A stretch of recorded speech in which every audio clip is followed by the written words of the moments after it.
17-year-old, a knife in her hand, and a man dead on the floor. To police, it looked like a simple cold-blooded murder, but to Stacey Hyde, it was the only way to survive. She was officially branded a killer, locked away for life, and was written off as dangerous. But behind the headlines lay a teenager with a broken past, mental illness, trauma, and a fear that never left her. So who really was Stacey Hyde? A murderer who snapped in rage, or a young woman failed by everyone around her? I'm Harley, and this is All I'm Saying Is.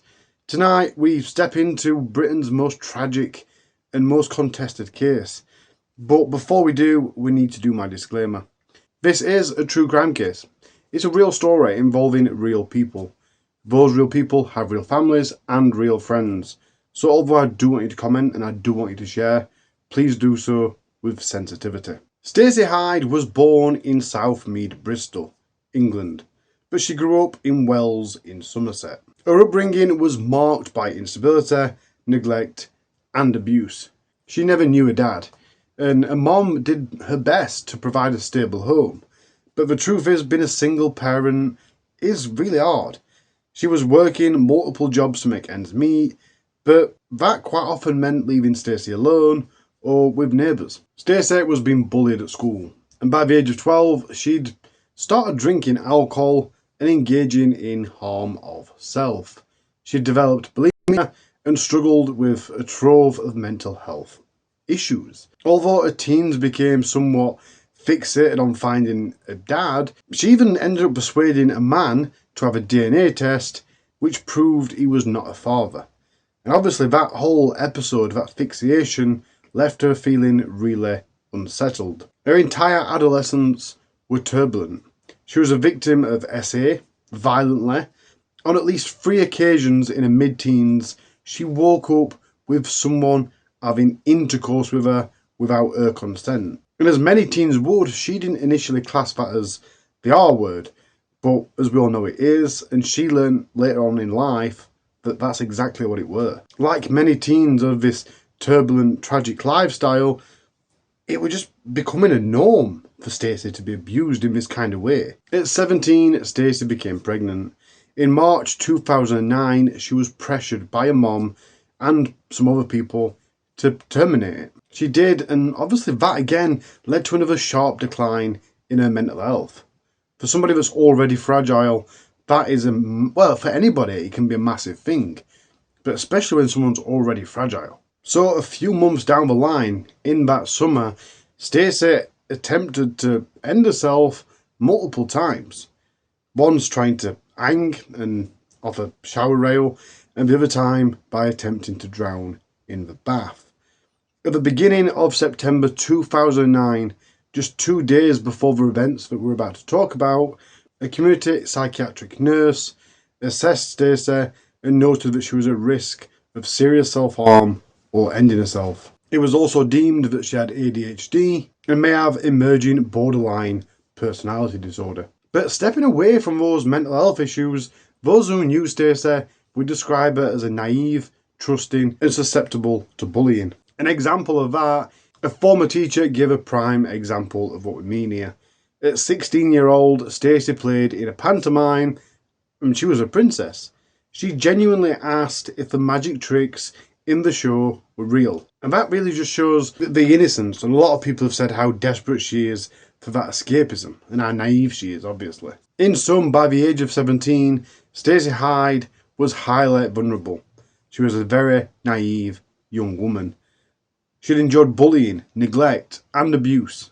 She developed coping issues like alcohol misuse, and she'd got eating disorders and self-harm. At this point in her life, she has significant untreated mental health problems. And this troubled background really set the stage for the tragic events of September 2009. In any usual case, with everything that I've already said, you'd probably be expecting this to build into a senseless murder, followed by a diminished responsibility defence, and that's where this all ends.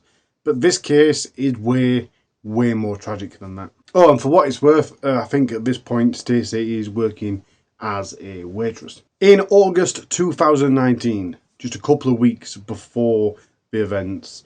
She'd been sent for an urgent assessment for problematic use of alcohol, depression, self-harm and suicidal tendencies. With all that pretext being said, we can now move on to the events of Thursday the 3rd of September 2009.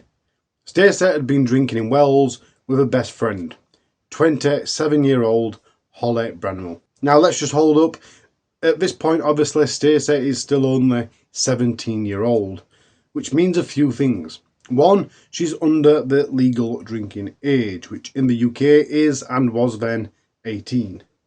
Stacey is also 10 years younger than Holly. And I think these 2 points matter quite a lot when it comes to this case, and they matter in quite a few different ways. Holly was living with her boyfriend, who was 34-year-old Vincent, or Vince, Francis.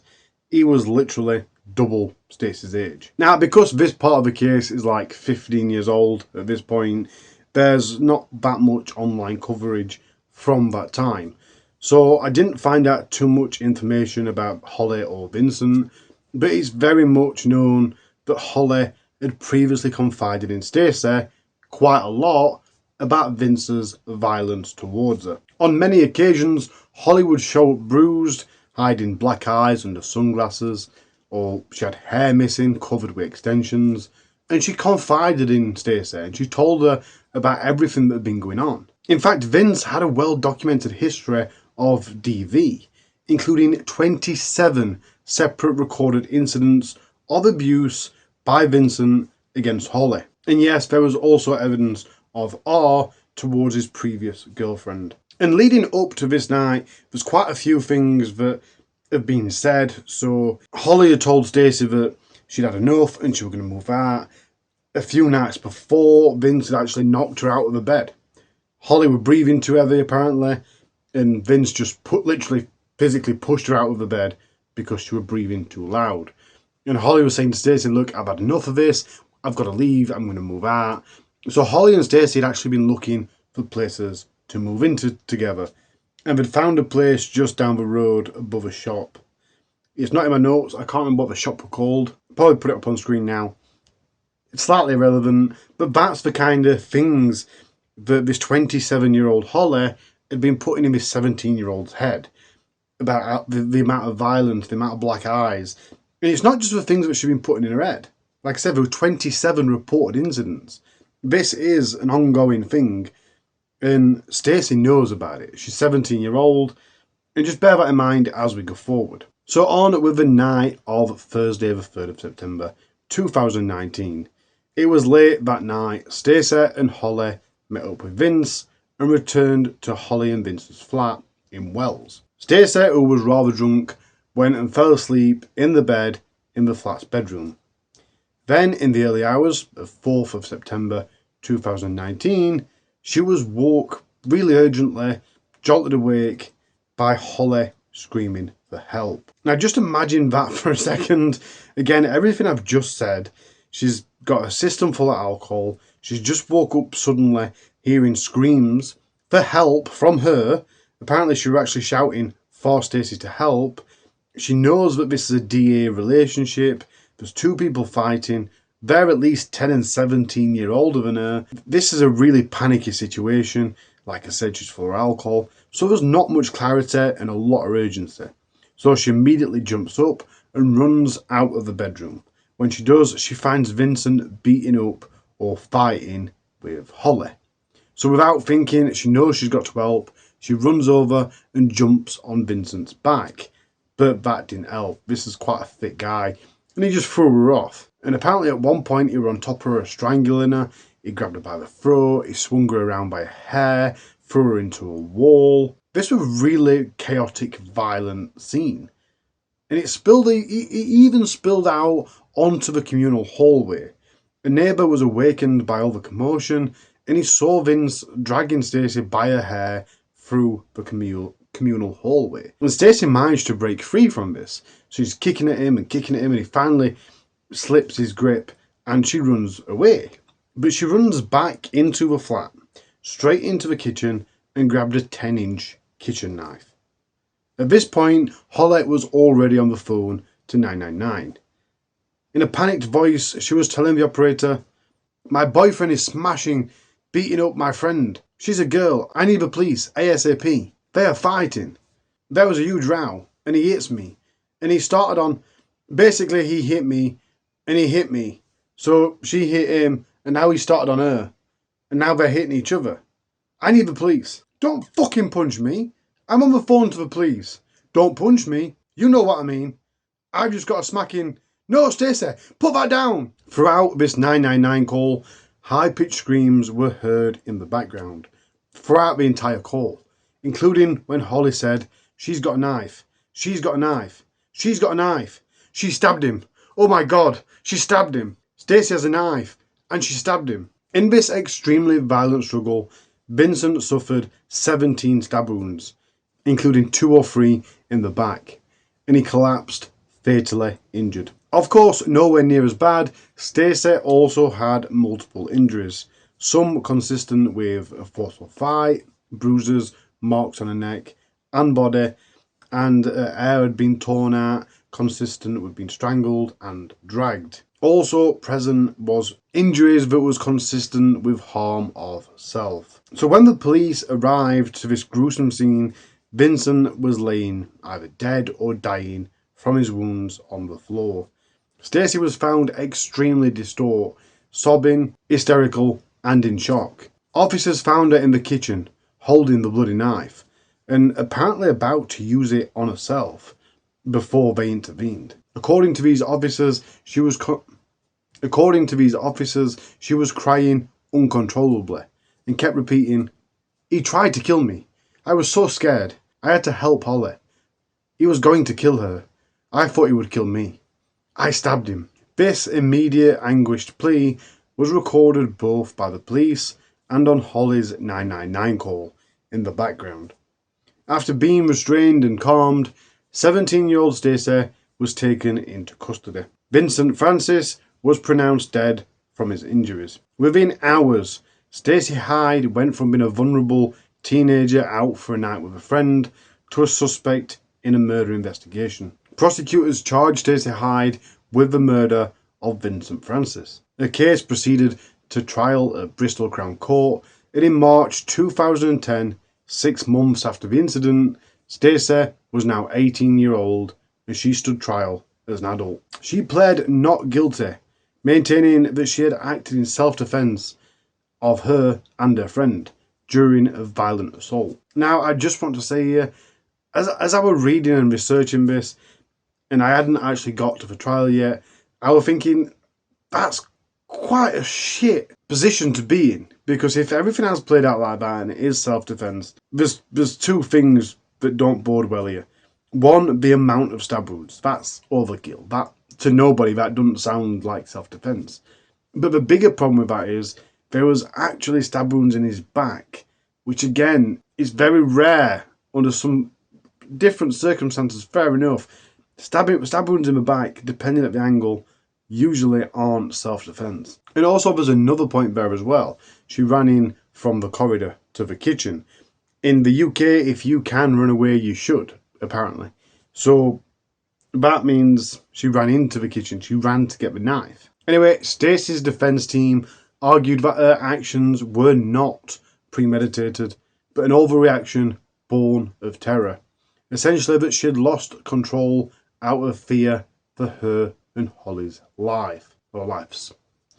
However, at the time, the legal landscape complicated that defence. The law at the time was of provocation, which did not recognise fear of serious violence as a trigger for loss of control, in the same way that it did for anger and sudden outrage. Ironically, the law did change later on in 2010, that year, partly due to campaigns from Justice for Women, which made fear of violence become a new partial defence of loss of control. But that change would be too little, too late.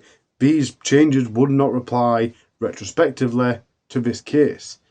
Throughout this trial, the facts of Vincent's violence were not in dispute at any point.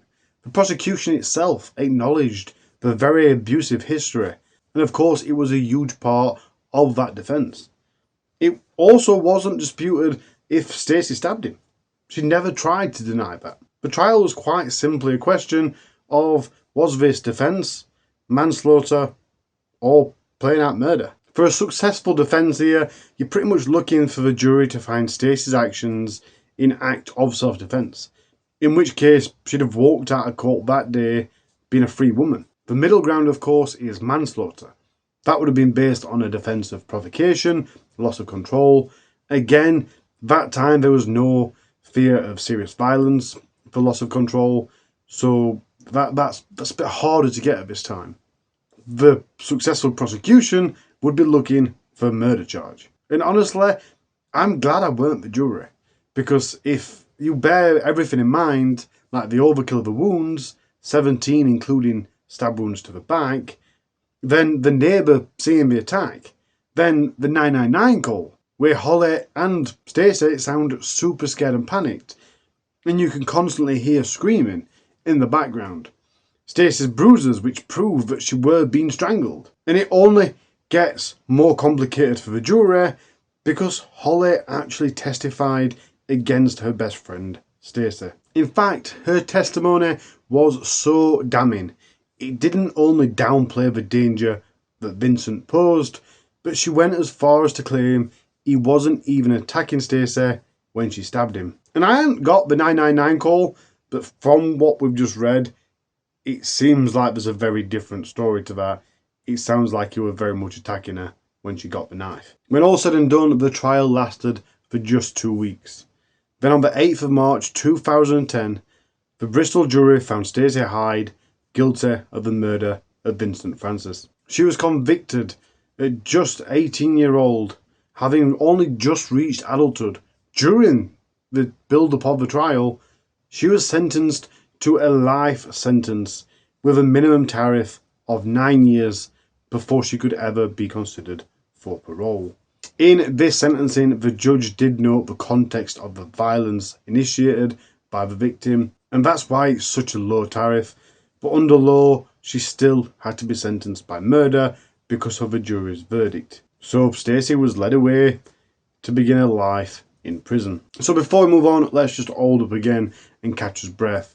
I mean, there's going to be two main parties here. There's going to be one party that sees Stacey as a victim and one party who sees her as a murderer when it weren't entirely necessary to commit that murder. Obviously, that means some of you will think she deserves murder and others will think that she should have got done for manslaughter or even self-defense. But if we just ignore all the information as it is and say it has to be a murder charge, then 9 years for a murder charge is a really low minimum. I think the lowest we've ever done on this channel is 8, and that's very rare. So the judge, through aggravation and mitigation, really did go quite easy on her. Stacey's lawyers later contended that the trial judge failed to adequately direct the jury on provocation.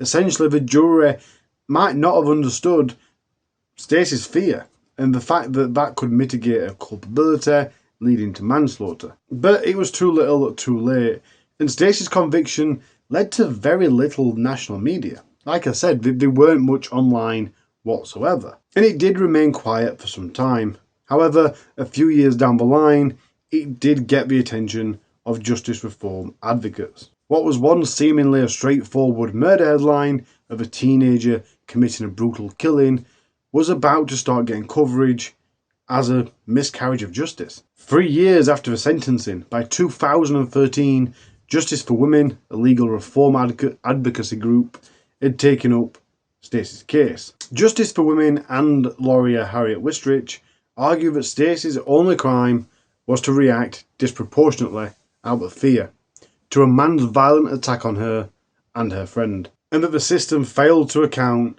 for the realities of abused or frightened women. At the public meeting for the Free Stacey Hyde campaign, which highlighted how issues like SA, teen drinking, self-harm and disorders of the food, all of which Stacey experienced, are often mishandled or ignored by a male-dominated criminal justice system. As Justice for Women rallied around and gearing up for this legal battle on Stacey's behalf, Vincent's family opposed any portrayal that Stacey was a victim. Vincent's sister dismissed the campaign for an appeal as ridiculous and insisted the conviction was the correct one based on proven facts in court. Of course, Justice for Women disagreed. The divide between supporters of Stacey and the victim's family set the stage for the protracted legal battle. That being said, Stacey Hyde's first appeal was initially denied, but her supporters persisted. They assembled new evidence and pressed for a full appeal, convinced that crucial context about Stacey's mental health and the law had been overlooked. Stacey Hyde's legal team, who we've already mentioned, eventually secured an out-of-time appeal. On the 13th of November 2014, the Court of Appeal, the Criminal Division, heard Stacey's case in full. The appeal centred on fresh evidence and illegal arguments that had not been available or given due weight at the original trial. Here are the key points. As I said at the end of the last trial, it was thought that the original trial's judge, the judge's directions to the jury on old provocation defence were inadequate, and it should have been explained better to the jury.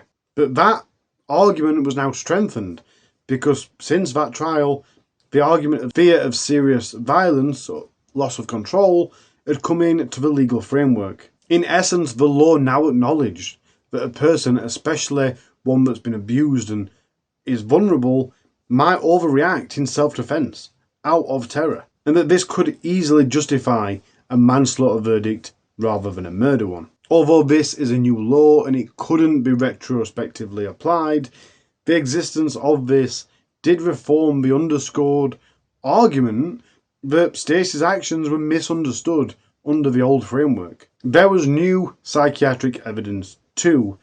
After Stacey's conviction, extensive psychiatric evaluations were conducted and the results were stark. It was only after the conviction that an adolescent psychiatrist diagnosed Stacey with ADHD and found evidence of other significant mental disorders. Reports indicated that at that time of the killing, in 2009, she was likely suffering from an abnormality of the mind, including emerging borderline personality disorder, major depression, which substantially impaired her responsibility for the killing. She was also confirmed to have post-traumatic stress disorder by the time the original trial kicked off, which was apparently likely because of the trauma from her childhood and from the killing. And as we know on this channel, psychiatric testimonies would massively support a potential defence for diminished responsibility, which would lead to a manslaughter charge instead of a murder charge. Crucially, none of these diagnoses had been presented to the jury in 2010. The appeal judges reviewed all these detailed reports, showing that Stacey's mental state would have affected her reactions in that moment, in that perception of danger. In particular, the ADHD in adolescence made her impulsive and extremely vulnerable to peer pressure, which alarmingly not only played a role in that murder, but also during the trial. See, other inmates in prison had apparently manipulated and coached Stacey between her 2 days of testimony, teasing her and encouraging her to be more confrontational with her demeanour. That really hurt her credibility. The last thing you can do when you're on trial for murder is be confrontational. It's claimed that had her ADHD and cognitive vulnerabilities been recognised, the court could have appointed her an intermediary or taken precautions to protect her during the trial. Obviously, all of this new psychiatric evidence convicted the appeal court, but the jury in 2010 did not have the full picture of Stacey's mental condition. And as I've just brushed past there was the other point of failure to appoint an intermediary that could have explained the court proceedings to Stacey and helped her communicate more effectively. The Crown's own adolescent psychiatrist expert conceded that Stacey's conditions were real and impactful, and that it could not, in good conscience, uphold the prosecution's view that she had no mental impairment. This essentially unchallenged expert consensus underscored that Stacey's trial had proceeded without crucial safeguards. After considering all these grounds, the Court of Appeal quashed Stacey's murder conviction in November 2024, ruling the original murder conviction was unsafe. But things didn't quite go to plan. Stacey's defence counsel were hoping the Court of Appeal would resolve this case, making a substitute for the ruling so that Stacey could go home. I think they were hoping for a substitute of manslaughter on the grounds of diminished responsibility, provocation, and they'd then say, right, suspended sentence, piss off home. But that's not what they did. Noting that a life had been taken, they stated that it was in the interest of justice for a jury to reconsider the charge in the light of this new evidence.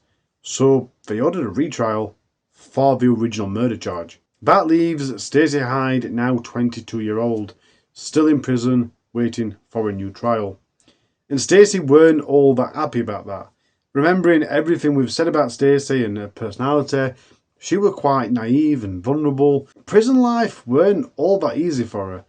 And that's before we remember her mental health, including her PTSD.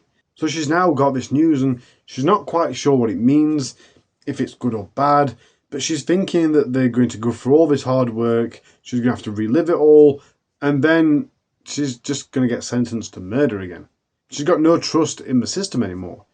During the original trial, she expected that the truth will come out, everyone will know that I genuinely did it to protect myself, or I felt like I had to do it to protect myself. She was actually really devastated at the prospect of reliving this entire ordeal. In her own words, when she learned about this retrial, I didn't understand. I thought, I can't do a retrial. I've lost my faith in the system.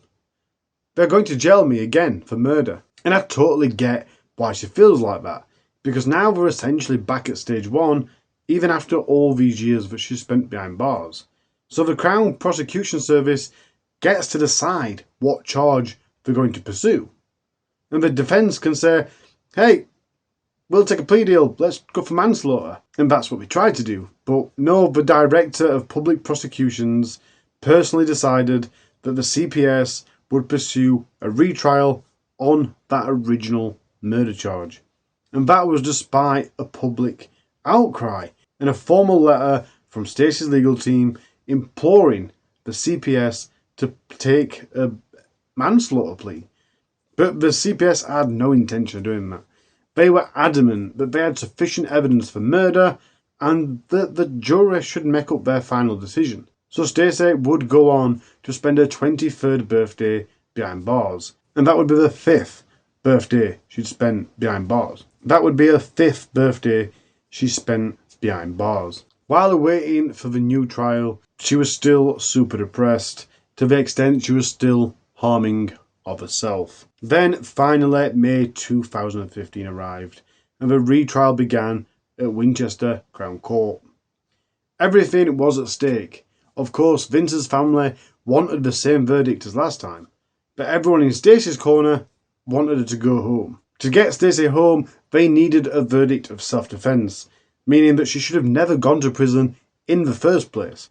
But even a manslaughter charge would have probably seen her going home due to time already served / suspended sentence. Despite the defence having more in their arsenal, including the full context of what had been missing in the first trial, and the benefit of professional and public support that had mobilised around her, thanks to the media coverage drummed up largely by Justice for Women, this trial would prove even harder than the first time. During the retrial, the prosecution stance hadn't really changed. They attempted to undermine Stacey's claim of self-defence by portraying her as the aggressor once that she'd got that knife in her hand. And as you'd expect, emphasis was once again placed on the severity of Vincent's wounds, 17 some in the back. And again, the prosecution fell for the same trap as they did in 2010. They used witnesses whose accounts conflicted the 999 call, something that I think we skipped over slightly earlier. They suggested that Holly Branwell was not actually under attack at the moment that Francis was stabbed, despite the 999 call made it quite clear one of the two were under attack. And Holly did take her stand, and at this time she went all out, characterising Stacey, a former best friend, as a cold-blooded murderer, and once again denying that Stacey needed to intervene to save her. The prosecution also desperately tried to smear Stacey's character. They were referring to intoxication the night of the murder and trying to paint her as a drunken flirt.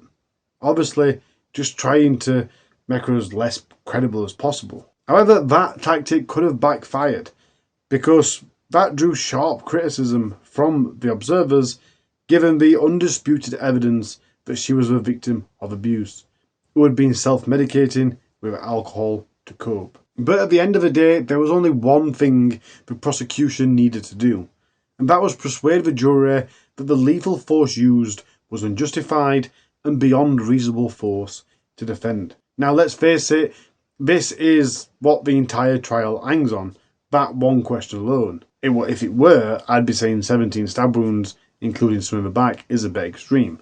I know I keep saying it, but it's true. But the defence stood strong.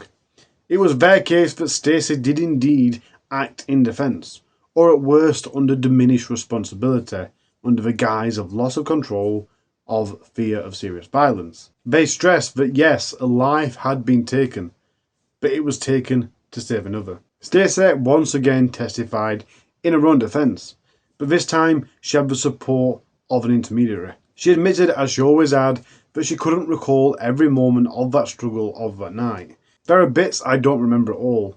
It's a complete blank. But she vividly remembered the feeling of mortal fear as Vincent was strangling her. I know he was going to kill me. I thought, that's it, I'm going to die. A strong part of the defence's evidence was the 999 call. After all, seeing is believing. It's all well and good to have a witness say that the attack weren't that bad and there were never really any danger from Vincent, but a recording from that time, recording all the screams and the shouting and all the panicking and begging for help, kind of renders Holly's statement completely mute. The defence also recalled the neighbour as a witness, the neighbour who saw the attack on Stacey in the communal hallway. And the defence also got Vincent's ex-girlfriend to back up that Vincent was really violent. Then came in the new psychiatric evidence that would surely secure a manslaughter charge. Under the abnormality of the mind, diminished responsibility, loss of control, at least if it didn't support the self-defence claim. The retrial lasted a week longer than the original, and it left the jury with the same decision to make that the last jury did. Murder, ruling out diminished responsibility or self-defence. Manslaughter, basically partially acknowledging self-defence or a mental state in that moment. Or total self-defence.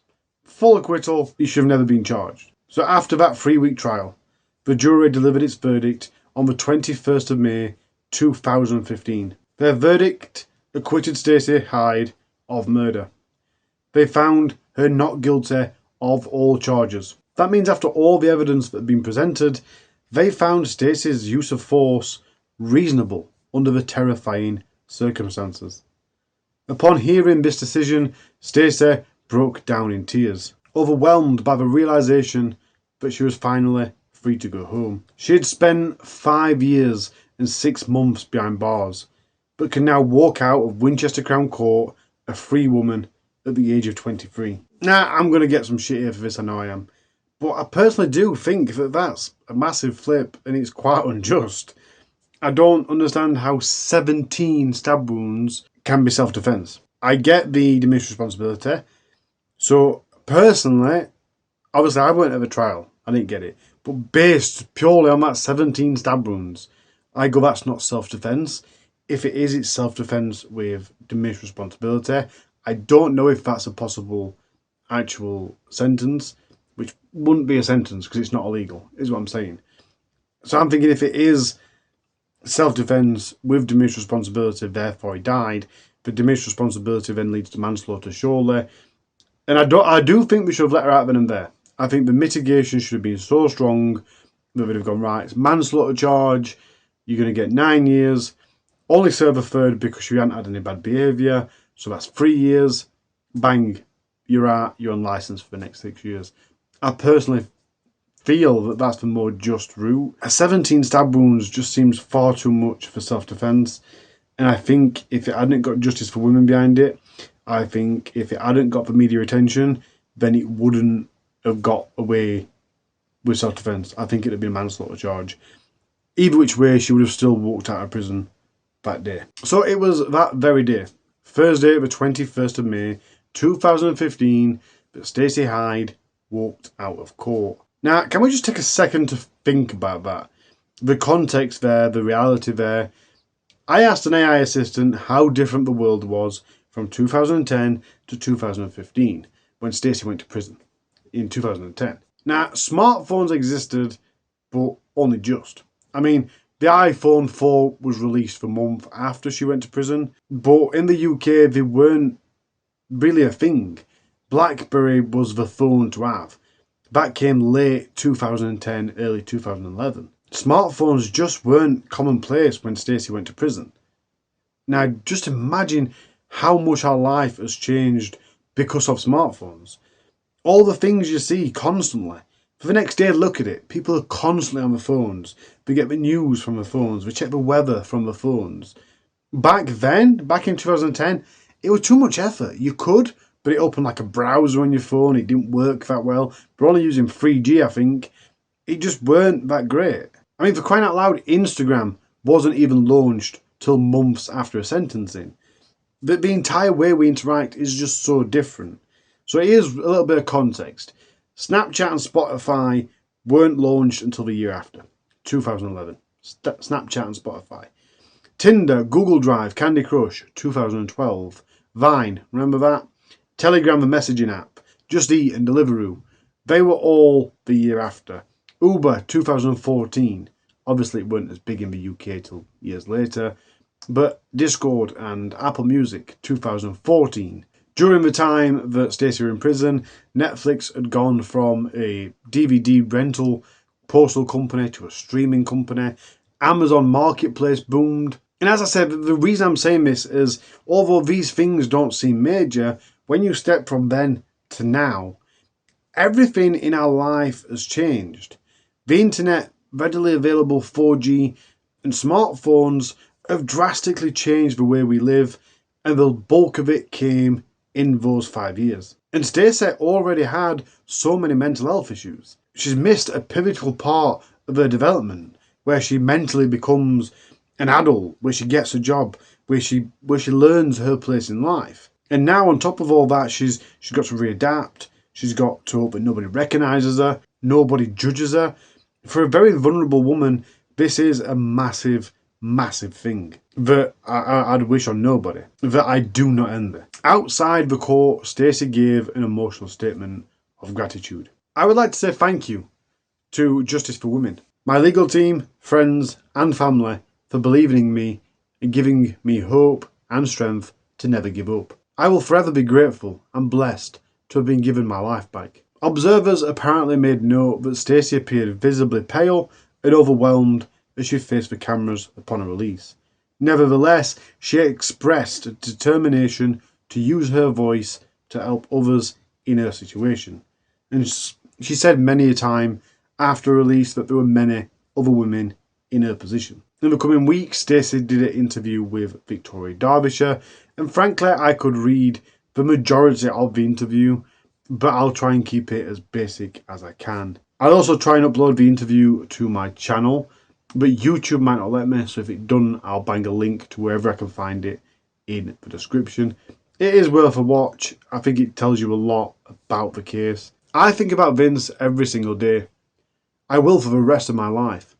Knowing you have taken someone's life is the most horrendous feeling you can imagine. I struggle with it so much. It's like he's becoming a part of who I am.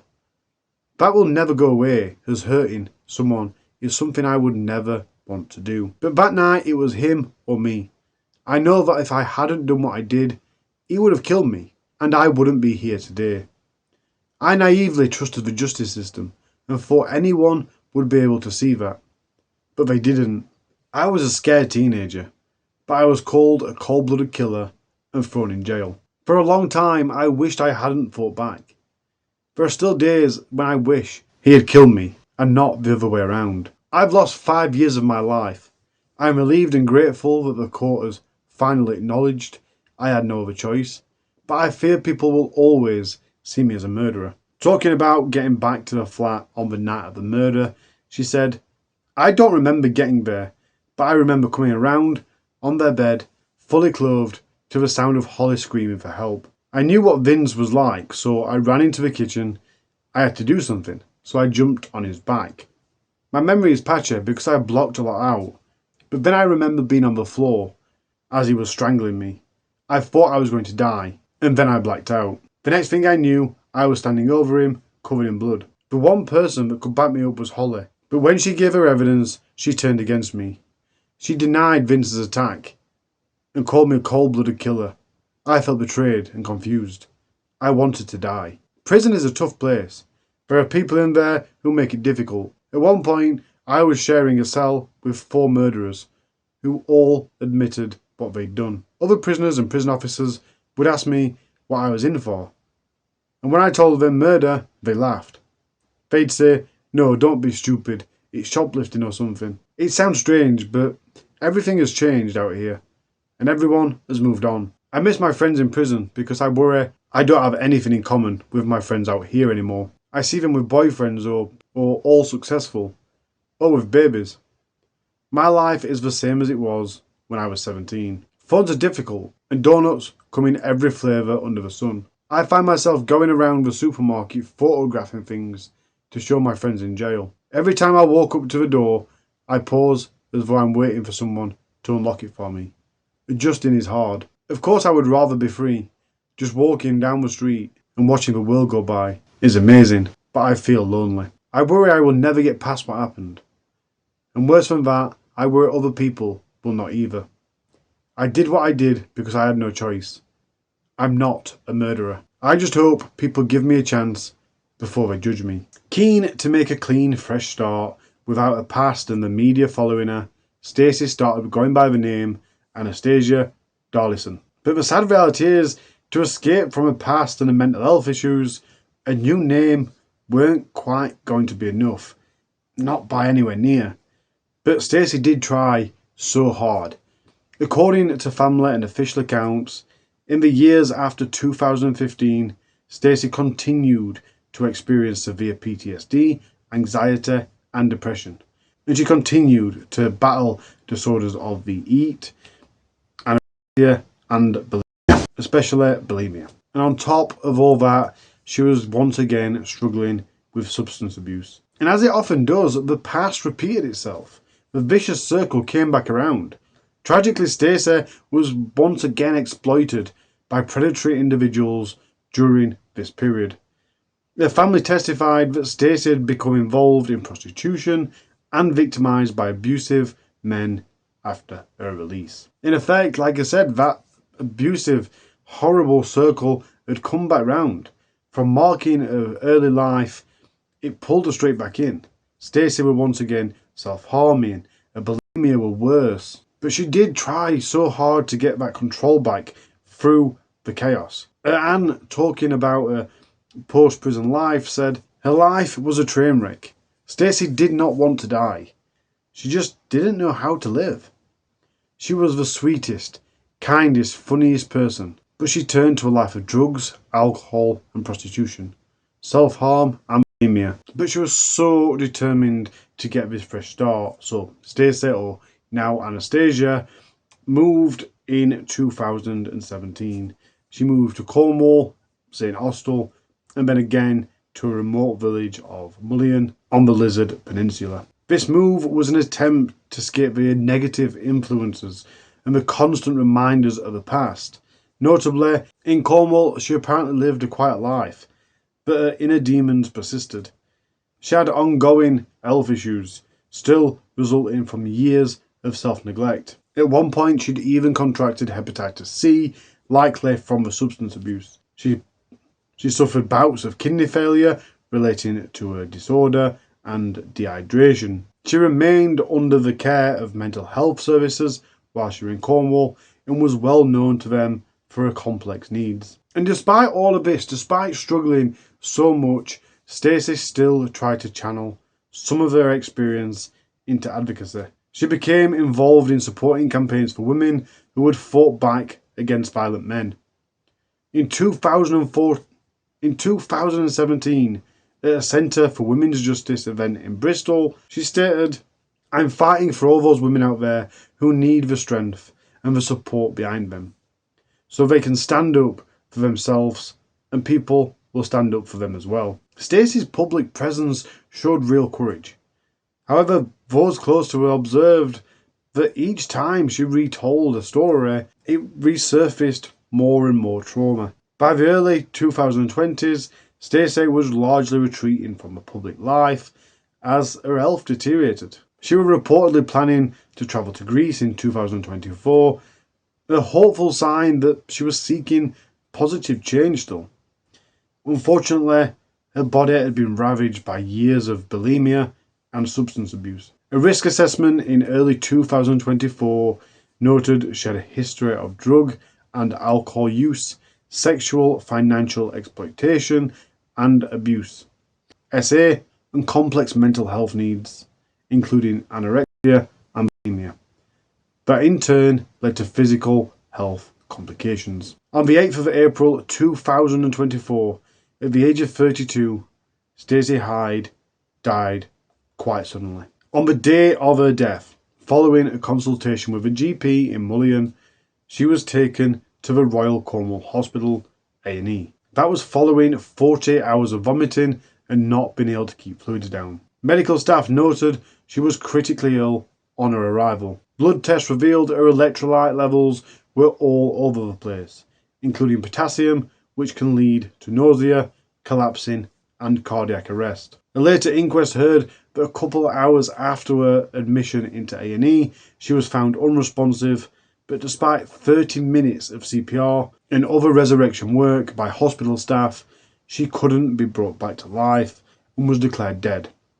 The medical cause of death given was bulimia. As I said later on, there was an inquest, and during these hearings, it was said that because of her bulimia, Stacey had a history of electrolyte imbalance in her body from bouts of vomiting, and as a result, she was admitted to hospital on 11 occasions over the year leading up to her death. She also suffered 2 cardiac arrests, but had luckily been saved on both occasions. And I just want to say here before people jump straight into the comments, the majority of Stacey's issues and all of that was down to the disorder, not the drugs. They just caused extra damage on the top. And that is something that the coroner was very careful to state, that this death was not due to an overdose or acute intoxication.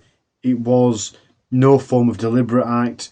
It wasn't a relapse event or anything like that. It was due to a long-term illness. The coroner's conclusions also implicitly critiqued the lack of support. Despite the extraordinary legal victory that she achieved, all the stuff she'd been through, being left in prison, the abuse, the mental illness, the addiction, everything that had gone on and then compounded into that in 5 years, for it to then be took back out and chucked back into it with little to no support. The coroner just kind of says that's unacceptable. And I do agree. And that's pretty much all I've got for you. And I'm usually I write 1 or 2 notes just to stop me from going off tangent. But I haven't even got any notes because this comprises everything I've pretty much said at the end of every video. It involves knife crime, it involves mental illness, it involves DA, it involves everything. And all I can say is, I am really sorry, Holly, if you're watching this, I am really sorry what you've gone through. I imagine you get overlooked quite a lot of the time, and I know that you're a victim of all this too. I'm really sorry to Vincent's family. Of course, you're a victim, you're involved in this too. But if anything, I'm really, really sorry for Stacey's family. This is, I think the title of this video is going to be something like the most tragic case, because it is. Stacey's life in this case has just been tragedy after tragedy, and to go through what she went through, like I said, I do think personally that she should have done manslaughter. Let me know what you think. But even then, you know, I think she'd have come to terms with it better, rather than a judge and a jury saying you are a cold-blooded murderer, at least you'd have known people understood if they'd have said, right, look, we believe you didn't mean to, there was no intention there. Because that's what that murder charge pretty much said. That murder charge says, that's cold-blooded intention, Matt. And I think that's hard for her. I think it's all hard, and I do think, again, the system massively let her down on bringing her back out.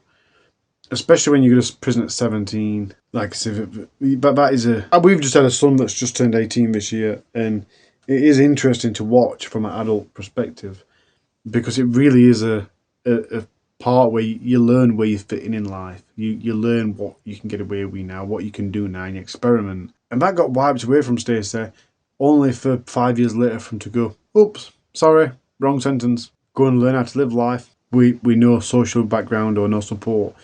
That's shit. And leave it at that. Let me know what you think down below, and definitely let me know what you think about the sentence. Should it have been a murder charge? Should it be self-defense? Or should it be manslaughter? Let me know. All I'm saying is I love you. Take care of yourself. Take care of those around you. And I'll see you real soon. Bye.